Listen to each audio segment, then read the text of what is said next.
The Buckeyes yesterday, football-wise, had a very, very good day. It was National Letter of Intent Day, and as I looked down the various scouting services, Rivals had the Buckeyes class ranked 3rd. 24/7 Sports had them ranked 3rd. Scout had them ranked 5th. ESPN 7th, so a top 10 recruiting class all the way around. You average it out, that's a 4.5, so a top 5 class. And to talk all about that, we bring in our good buddy from bucknuts.com, Steve Helwagen. Steve, thanks for making time for us today. How are you down there in Columbus? I'm doing great, Ken. What's going on up there? Well, they fired a general manager in basketball today, so that's kind of been the main topic. But we didn't want to go without talking about what happened with Urban Meyer yesterday and his coaching staff and the team. They did very well. How well, in your opinion, did they do yesterday, Steve?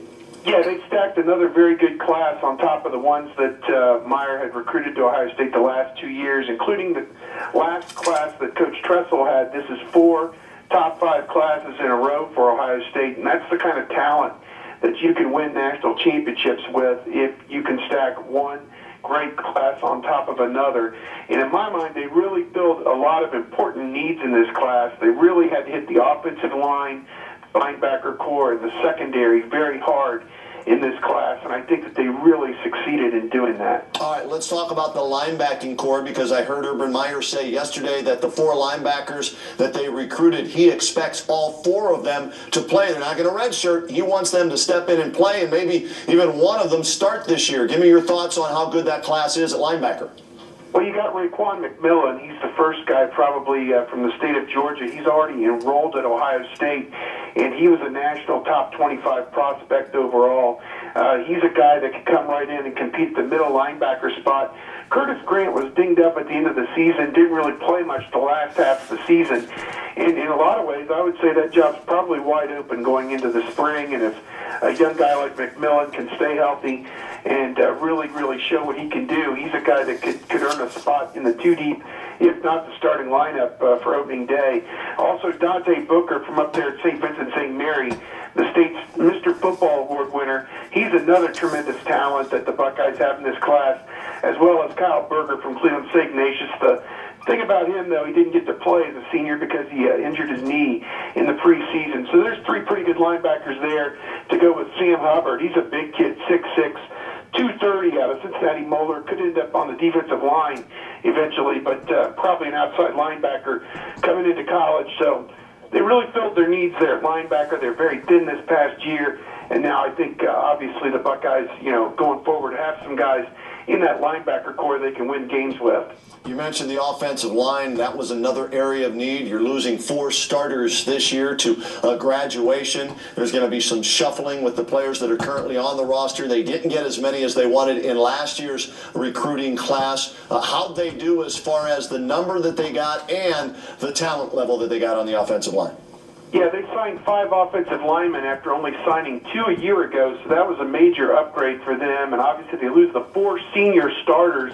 And I don't think anybody is talking about replacing those 4 seniors, Muhort and Lindsley, Hall and Norwell, with true freshmen, but you have to replenish the depth, and that's the thing that they did with this class.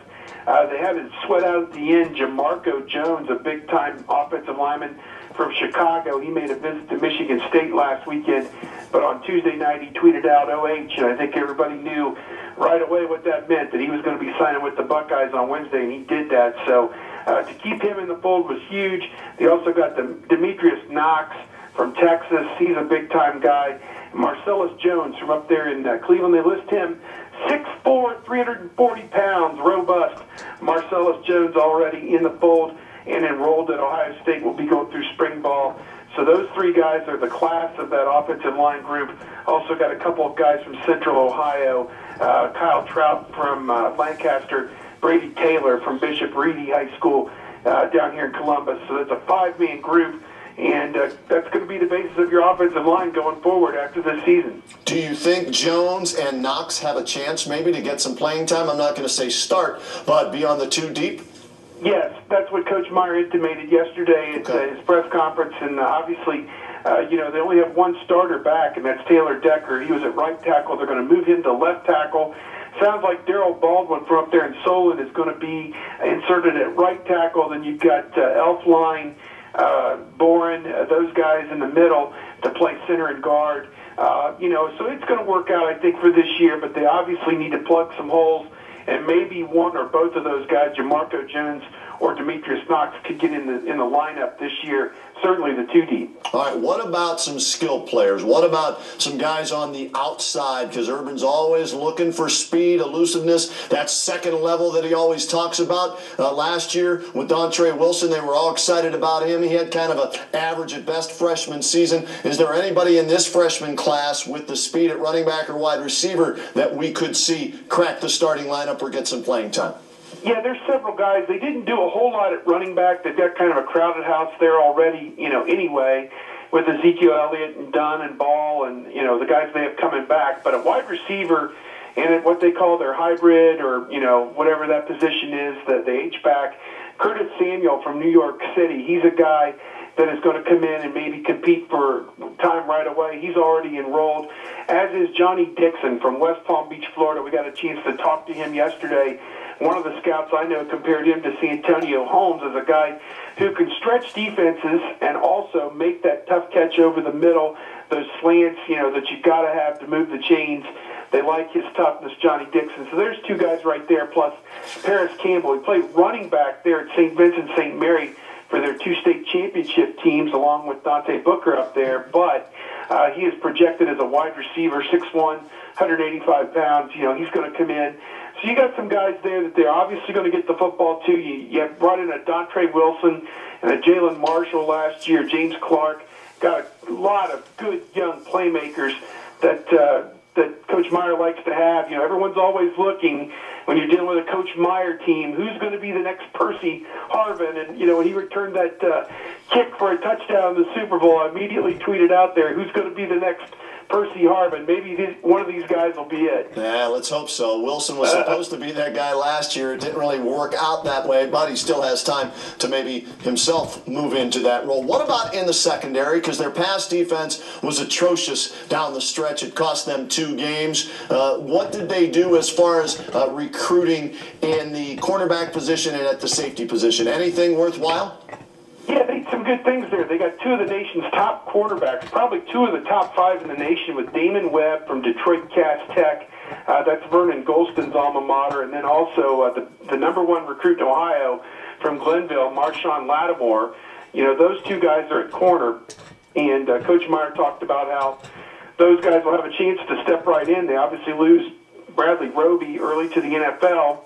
So it'll be interesting to see who steps in there at corner. And then over at safety, Eric Smith from Glenville. When you look at Lattimore, Smith, and we talked about Marcellus Jones earlier, that's 22 Glenville guys at Ohio State since 2002. Troy Smith was the first one, and a good one way back in 2002. 22 guys from Glenville have now signed with Ohio State since 2002. And, of course, those 2 guys in the secondary, Lattimore and Smith, could be guys that come right in and play right away for the Buckeyes. Smith is a hard-hitting safety. He had 13 tackles in a state championship game that they lost to Loveland, and then had 6 tackles in the U.S. Army All-American game down in Texas. He's going to bring his A game to Columbus this fall. All right, so how does this class stack up with the Alabamas, with the Florida States, with the Texas A&Ms, in your opinion?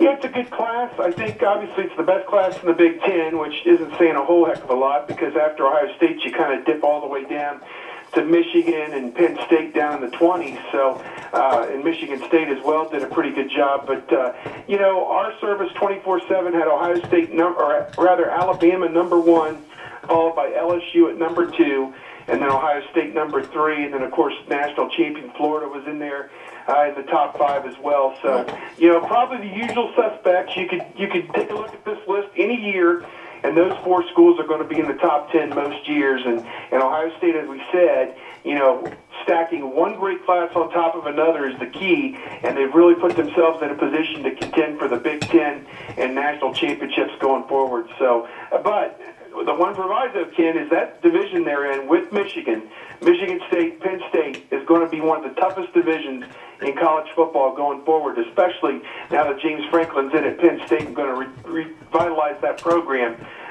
Mark D'Antonio's on top of the world at Michigan State with a Rose Bowl win.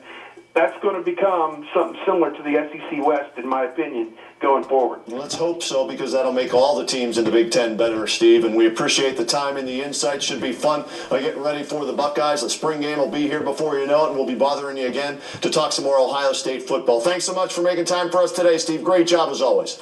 Oh, thanks a lot, Ken. Take care. There he is, Steve Helwagen from bucknuts.com, breaking it down for you as far as how the Buckeyes did in the recruiting side of things yesterday in college football. All right, let me get Chris and Pullen in real quick. Our final call of the day on the Cavaliers, and we got to get